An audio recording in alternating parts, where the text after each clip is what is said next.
Now I want to talk a minute about Christ on the cross, the Passover. On the cross, he says this, my God, why have you forsaken me? Have you read that?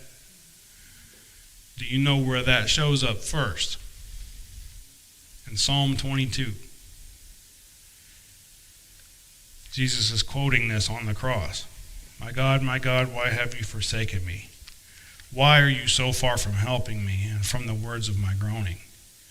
My God, I cry in the daytime, but you do not hear, and in the night season, and am not silent.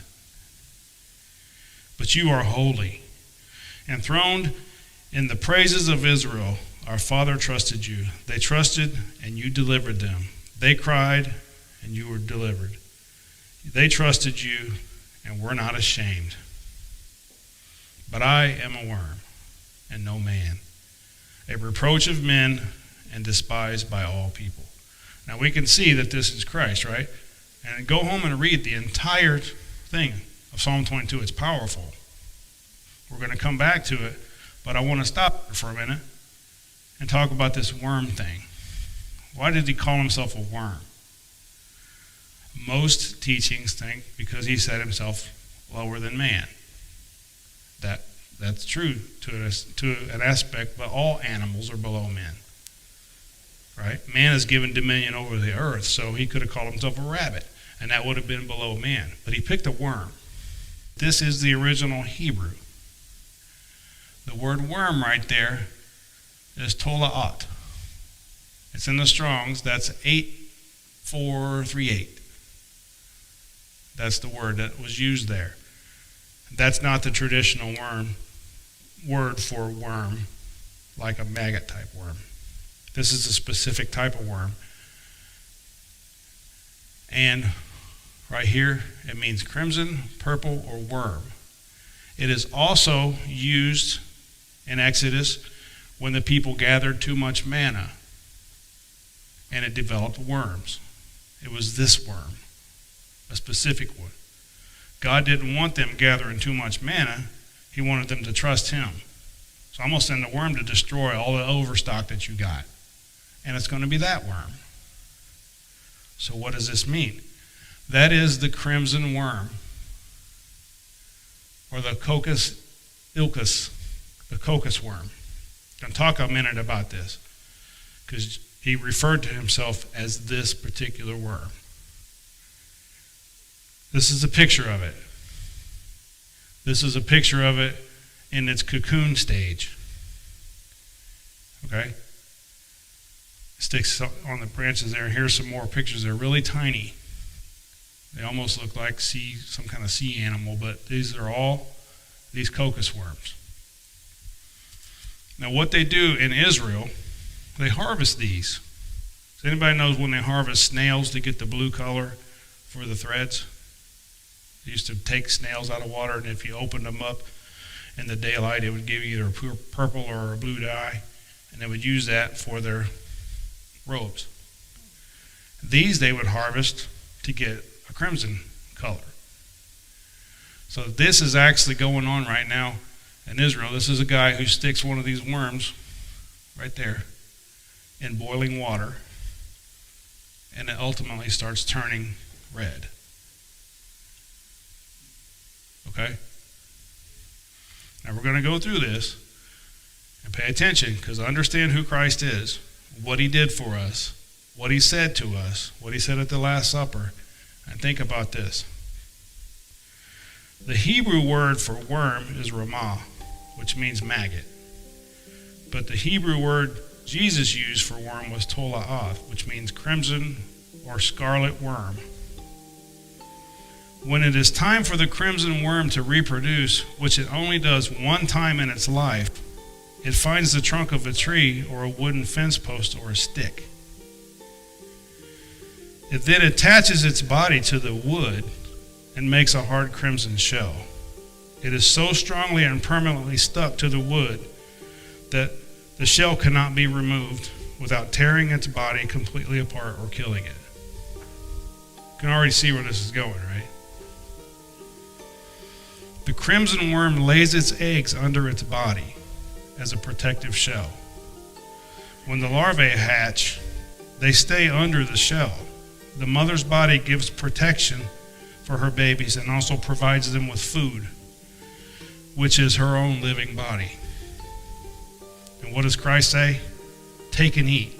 This is my body. I am the worm. Take and drink. This is my blood. I am the worm. After a few days of feeding on the living mother's body, the young worms grow and the mothers die. It then secretes a crimson or red dye that stains the wood it's attached to and covers the young. The scarlet covering protects them from predators, and it stains them red for the rest of their lives. This is what it looks like when you harvest these worms off of a tree. And what does that resemble? Christ says, I am the worm. I am the scarlet worm. I will protect my kids. They take and eat. This is my body. And when I die, my blood will cover you. I will protect you from predators. We're not done yet. After dying to give life to its children, something amazing takes place. For a period of 3 days, the worm can be scraped from the tree, and the crimson gel can be used to make a dye. This dye was the same dye used in the tabernacle and the garments of the high priest. For 3 days, you could harvest this dead worm, and they would take the dye, and it would actually be the covering of the Old Testament tabernacle. It was red. And they also used it in the garments of the high priest. That's just coincidence, right? By the morning of the 4th day, when the worm has pulled its head and tail together, it now is in the shape of a heart. And it starts losing its crimson color and is now turning into a wax, which is white like snow. And what does Jesus say in Psalm 22? I am poured out like water. All of my bones are out of joint. My heart is like wax. It is melted within me. And then in Isaiah, come now, let us reason together, says the Lord. Though your sins be as scarlet, they are now white as snow. For they are red like crimson, they shall be as wool. I am the worm. Everything he did was right there in the life cycle, and we can see everything in God in nature. This is why he said, I am this worm. I will feed my children with my body. I will protect them and cover them with my blood. It shall protect them against predators until they can stand on their own. And then they can harvest the blood, because I'll be the high priest, and their scarlet sins will be white as snow. You ever heard that before? You know, it's not an accident. You can't make this up, and all you got to do is, see it. It's so much more than him saying, I'm lower than man.